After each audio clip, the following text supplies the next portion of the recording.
აი თავის ხელის მოწერაც არ შეიძლება, მაგრამ აკეთებდა ასეთ ფანტასიურ ავეჯს. და ისა მოძრავი საკიდური აქვს შიგნით. აი ეს ორივე მოძრაობს.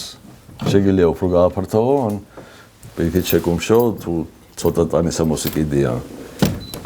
კაკლის ხეარი მორთულია წინ იმ სანადირო სცენით. აქედან უყურთ თითქოს ერთი კურდღელია, მაგრამ ორი კურდღელია.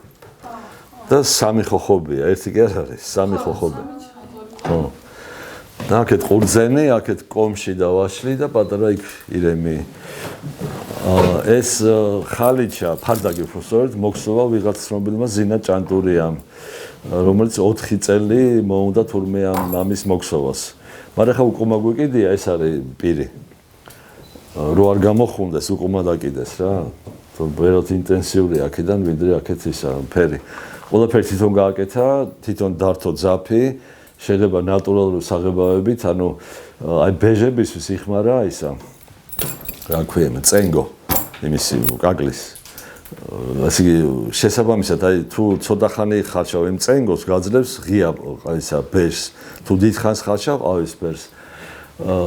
და აი მწითლისთვის იხმარა ენდრო, რითაც კვერცხებს ხარშავთ, ისა ვაფერადებს და შავისთვის იხმარა შავთავა, ანუ ორეგანო. იცით ორეგანო ეს, ხო. სამთვალა ბუხარი აქვს იმას ოდასაღს, სამივე ოთახში თავის ბუხარია, საერთო საკვამურია და საერთო საძირკველი. ეს ოთახი ეძლეოდა ძროხებს, ოღონდ ზამთარში იყვნენ იქა, ზაფხულში გარეთყავდათ.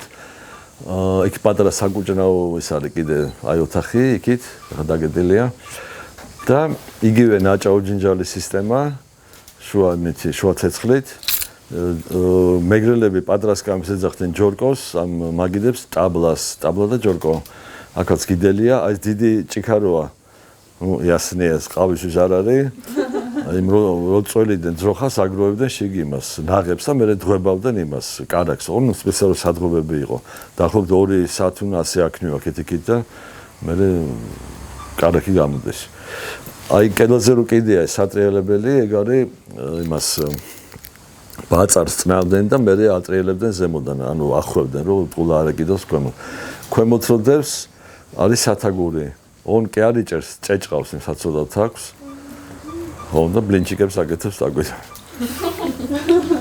ზემოდან ისლით არის გადაკიდისა, გადახურული. ნუ ისლი იზრდება იმაში ჭაობებში, ამიტომ დასავლეთში ხა ბევრი ჭაობია და ადვილად მოიპოვებოდა ეს სიცლი. პრობლემა არ იყო. და აქაც ბოლი გადის ასე შავად.